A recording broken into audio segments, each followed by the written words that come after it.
Muito feliz de estar aqui com você novamente. Te agradeço a oportunidade de mais um bate-papo. Estava te falando aqui antes da gente começar que eu adoro conversar com você.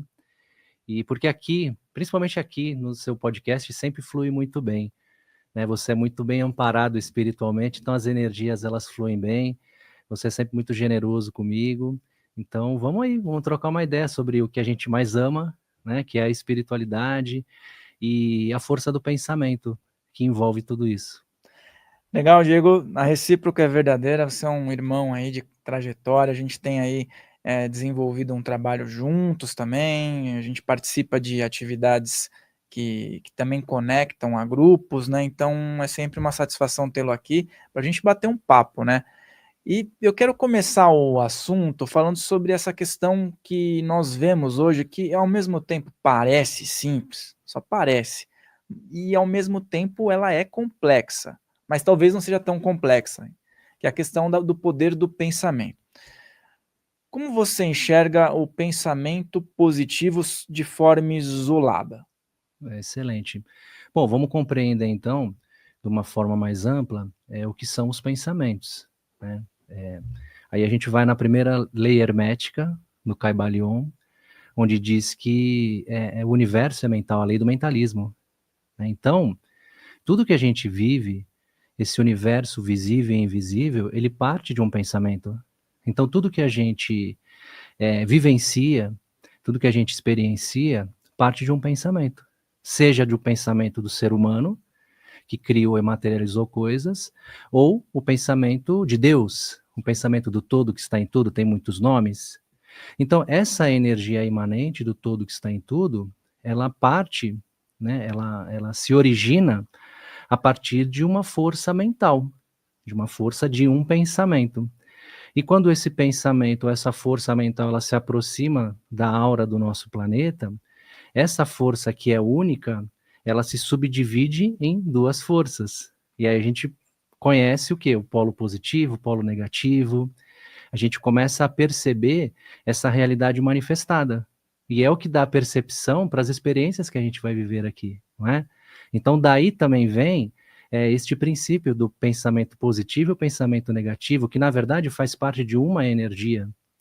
Então, se a gente pensa que tudo é energia, vamos pensar em frequências energéticas. Então, a gente pode quebrar um paradigma aqui, né? Sobre pensamento negativo, pensamento positivo. A gente pode dizer que o pensamento negativo é igual ao pensamento positivo, só que em frequência diferente.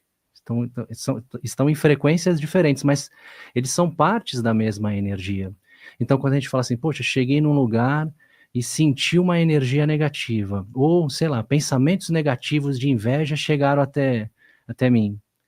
Então, assim, ninguém é vítima disso. Semelhante atrai semelhante. Então, se esse tipo de energia ou pensamento se aproximou de você, é porque o seu campo estava aberto para isso. Então, se o seu campo se abriu para isso, você recebeu algo que, na verdade, já está dentro de você. Porque o ser humano, enquanto ser da natureza, tem essas duas polaridades, né? Nós temos esses polos dentro de nós. Polo positivo e negativo, que não significa que é bom ou ruim, são frequências. O que vai dar esse juízo de valor é o quê? São os valores que nós colocamos nessas experiências a partir das nossas crenças, a partir daquilo que a gente aprendeu com a família, a partir daquilo que a gente aprende com sociedade. Então, algo que para você talvez seja um pensamento negativo, para uma outra pessoa pode ser que não seja. Pode ser que seja um pensamento inspirador para realizar algo. Então, isso também é importante, né? A gente perceber o quê? A intenção que você tem num pensamento e o tipo de pensamento para onde ele está te levando. E a partir disso, se for algo que não está criando uma realidade que seja próspera, positiva, abundante, você, através da sua força interna, direcionar esse pensamento para algo que seja próspero, abundante, positivo. E essa questão do positivo, né? Eu vejo um dilema, porque hoje a gente vê que existem milhares de conteúdos ajudando, falando sobre a manifestação da realidade. E aí eu vejo que existe o pensamento, e eu queria que você colocasse o seu ponto de vista sobre isso, né? Pensamento, crença, fé que a pessoa tem e manifesta, e aí a manifestação da fé, ela é um fator, A pessoa defende a fé dela. E a manifestação da realidade é outro fator. Então, o pensamento, a fé, a crença e a manifestação da realidade, elas estão para você em caixas diferentes? Elas podem estar em frequências diferentes, em vibrações diferentes, mas como potencial dentro de qualquer ser humano. Mas dentro desse universo de possibilidades que existe dentro do ser humano, é importante a gente refletir da base, né? Vamos pensar assim, vamos refletir a partir da base. O que seria a base? Alguns estudiosos criaram teorias a partir disso, né? Por exemplo, o psicólogo o Maslow, né? Que criou a pirâmide de Maslow, né? Que é muito utilizada na administração, enfim, nos negócios. Mas isso tem uma base psíquica ali, interessante, que a gente também pode trazer para esse universo da espiritualidade, que é o que a gente curte, né? Então, assim, existem níveis que não significa melhor ou pior, existem níveis de frequência, em que nós podemos ir galgando, acessando, e conforme a gente acessa, a gente vai percebendo coisas. Então, assim, qual seria o primeiro nível? O primeiro nível do ser humano é o da sobrevivência. Então, um ser humano que está neste nível de buscar a sua sobrevivência, o pensamento dele vai estar direcionado por quê? Para a sobrevivência. Então, assim, quem nunca passou fome, dificilmente vai saber o que é isso. Mas, como um teste, a pessoa pode ficar aí 1 dia, 2 dias aí, né? Ou fica 1 dia de jejum. Você vai ter uma pequena contemplação do que é a fome. Agora, pessoas que realmente passaram fome, né, que estiveram nesse lugar ou estão, sabem que o único pensamento que ela vai ter é o pensamento da sobrevivência, é um prato de comida. Então, quando você está nesse lugar, você não vai conseguir pensar em poder, em autoconhecimento, em espiritualidade. Então, é muito importante, em primeiro lugar, descobrir esse universo, porque não dá para a gente falar de espiritualidade com uma pessoa que está na sobrevivência. Então, assim, tudo bem, conseguimos ultrapassar esse nível da sobrevivência. O seu pensamento ele vai começar a expandir um pouco mais. Qual que seria o próximo nível de pensamento? Seria o pensamento de poder. Que a gente sai do chakra raiz, que é a sobrevivência, a gente vai para o chakra geniturinário, que o que seria? A reprodução, né? Perpetuar a raça humana. E isso traz o quê? Traz poder. Então, depois da sobrevivência, o ser humano começa a procurar poder. E aí é que se perde. Por quê? Porque o ego quer poder. E o ego fica preso no próprio ego.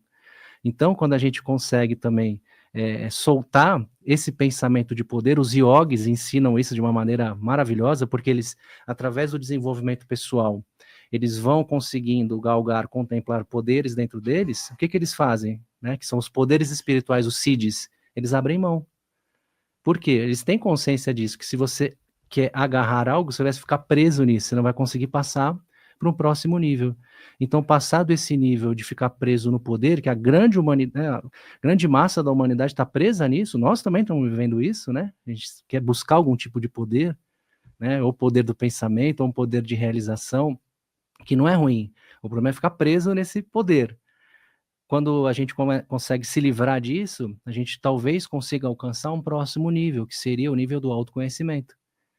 E que você não vai ficar preso no poder, porque se você se autoconhece, o desequilíbrio do outro não vai te afetar, não é?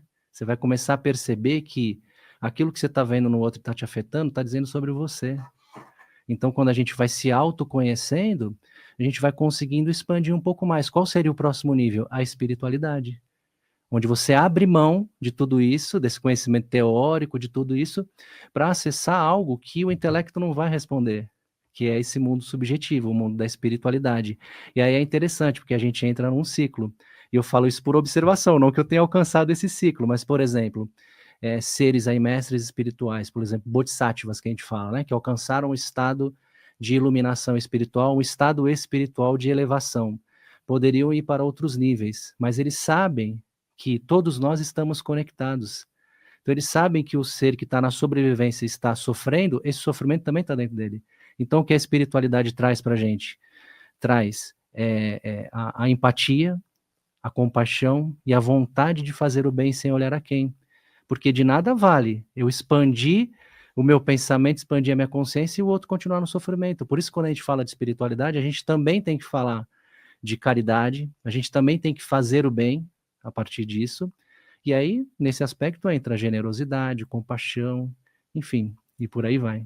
E a manutenção da energia, né, porque, que nem você colocou um exemplo interessante, que é a dos bodhisattvas, dos seres que alcançaram um certo patamar vibratório, espiritual, né, um grau de iluminação. E aí uma vez eu ouvi uma frase que diz o seguinte: não há crise que desmonte um iluminado. Então, assim, as crises chegam, mas não desestrutura tudo que foi criado, a manutenção de energia que ele criou, por conta do gradiente que está ao redor, da simbologia, dos conhecimentos que ele tem, né? E aí, um fator que às vezes a gente já traz para o plano material novamente, que é mais a realidade, né, que a gente vive, claro que a gente tem esse conhecimento, a gente consegue receber uns presentes de vez em quando, umas Sim. centelhas aí, né? Mas, o que eu vejo muitas vezes é assim: quando deu tudo certo, manifestei minha realidade, cocriei minha realidade, Uhum. atraí isso para minha vida e deu certo. Foi um objetivo.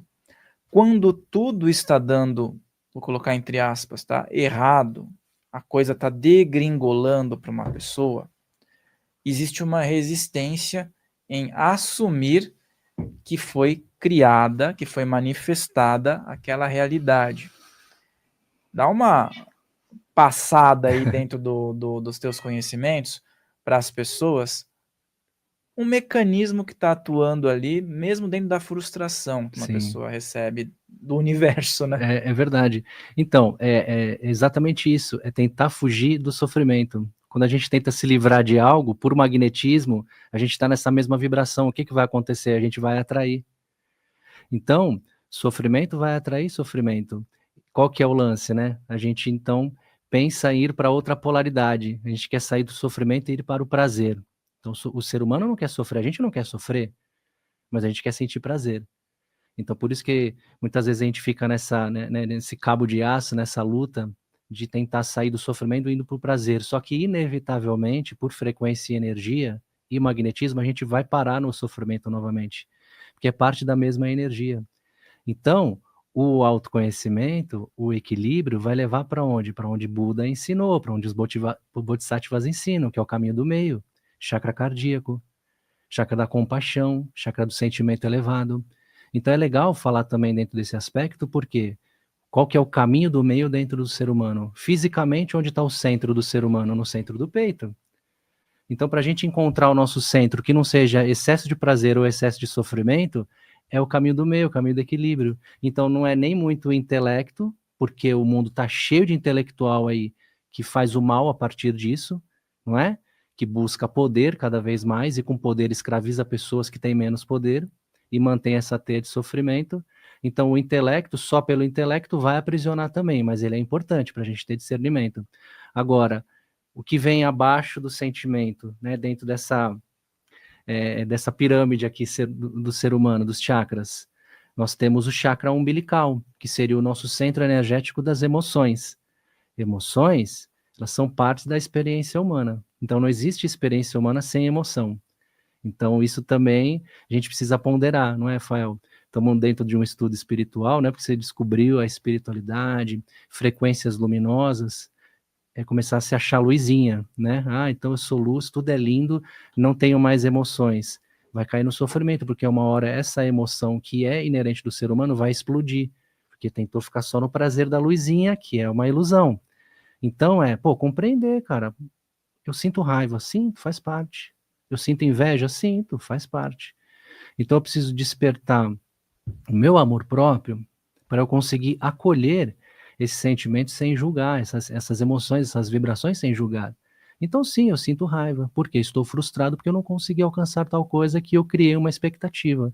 Uma expectativa pautada em quê? Pautada no universo que eu vivo aqui, né? Por exemplo, o universo das redes sociais, onde todo mundo é feliz. Então se eu estou vendo todo mundo feliz, eu quero ficar feliz também, quando na verdade é só uma vitrine, não é? Então, se eu pauto a minha vida nesse mundo de fora, eu vou ficar buscando isso fora que eu nunca vou encontrar. Então, eu preciso compreender isso também.